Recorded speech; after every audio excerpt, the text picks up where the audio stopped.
জাতিসংঘ সাধারণ পরিষদের অধিবেশনে পাকিস্তানের প্রধানমন্ত্রী শাহবাজ শরীফ ভারতের উদ্দেশ্যে কঠোর হুঁশিয়ারি দিয়েছেন। তিনি বলেন, পাকিস্তানের ভেতরে হামলা চালানোর যে কোনো প্রচেষ্টার জবাব এমনভাবে দেওয়া হবে যা ভারত কখনো ভুলতে পারবে না। The enemy came shrouded in arrogance. We sent them back in humiliation, delivering our bloody nose. Pahalgam ঘটনার উদাহরণ টেনে তিনি বলেন, পাকিস্তান আন্তর্জাতিক পর্যায়ে নিরপেক্ষ তদন্তের প্রস্তাব দিলেও ভারত সেটিকে প্রত্যাখ্যান করে রাজনৈতিক স্বার্থ হাসিলের চেষ্টা করেছিল। তার দাবি, আত্মরক্ষার অংশ হিসেবে পাকিস্তান বিমান বাহিনী সে সময় ভারতের 7টি যুদ্ধবিমান ভূপাতিত করেছিল। In 7 of the Indian jets turned to scrap and dust. Shahbaz শরীফ আরও বলেন, সেনাপ্রধান জেনারেল আসিম মুনিরের নেতৃত্বে পাকিস্তান সশস্ত্র বাহিনীর সব ধরনের হুমকির জবাব দিতে প্রস্তুত রয়েছে।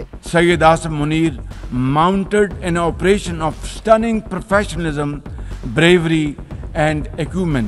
ওয়ালটন এখন দেশের সীমানা পেরিয়ে পৌঁছে গিয়েছে 50টিরও বেশি দেশে। ওয়ালটন, ঘরে ঘরে বিশ্বজুড়ে।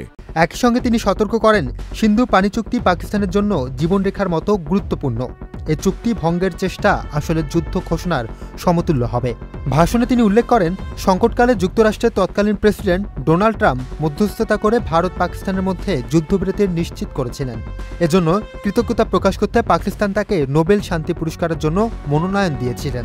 Pakistan agreed to a ceasefire facilitated by President Donald Trump's bold and visionary leadership.